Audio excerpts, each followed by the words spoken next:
பிரபல பின்னணி பாடகர் ஜெயச்சந்திரன் காலமானார். அவருக்கு வயது 80. கேரளாவை பூர்வீகமாக கொண்ட ஜெயச்சந்திரன் கேன்சரால் பாதிக்கப்பட்டு சிகிச்சை பெற்று வந்தார். வீட்டில் திடீரென மயங்கி விழுந்த அவரை திருச்சூர் மருத்துவமனையில் சேர்த்தனர். அங்கு அவர் இறந்தார். அவரது இறுதிச் சடங்கு சேந்தமங்கலத்தில் உள்ள வீட்டில் சனிக்கிழமை மாலை நடைபெறும். அவரது உடல் பூங்குன்னத்தில் உள்ள வீடு மற்றும் கேரள சங்கீத நாடக அகாடமியில் அஞ்சலிக்கு வைக்கப்படும். எர்ணாகுளத்தில் பிறந்த ஜெயச்சந்திரன் சிறு வயதிலேயே இசை கற்றுத் தேர்ந்தார். மிருதங்கம், செண்டை மேளமும் வாசிக்க கற்றார். விலங்கியலில் பட்டம் பெற்ற பின் சென்னை நிறுவனத்தில் சில காலம் பணியாற்றினார். சென்னை நிகழ்ச்சியில் இவர் பாடுவதை கேட்ட திரைப்பட தயாரிப்பாளர்கள் சோபனா பரமேஸ்வரன், வின்சென்ட் ஆகியோர் 1965 குஞ்சாலி மரக்கார் என்ற மலையாள படத்தில் வாய்ப்பு தந்தனர். அதன்பின் அவர் வாழ்க்கையே மாறியது.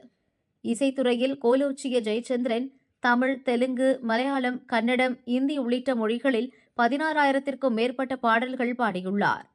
இந்திய சினிமாவில் பிரபலமான குரல்களில் ஒருவராக அறியப்பட்டார்.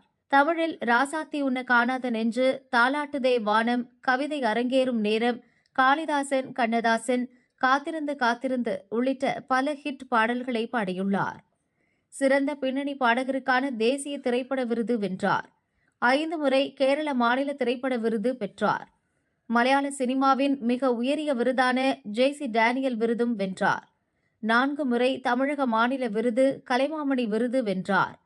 இவரது மனைவி லலிதா, இவர்களுக்கு லட்சுமி என்ற மகளும் தினநந்தன் என்ற மகனும் உள்ளனர். பாடகர் ஜெயச்சந்திரன் மறைவுக்கு திரையுலகினர் இரங்கல் தெரிவித்து வருகின்றனர்.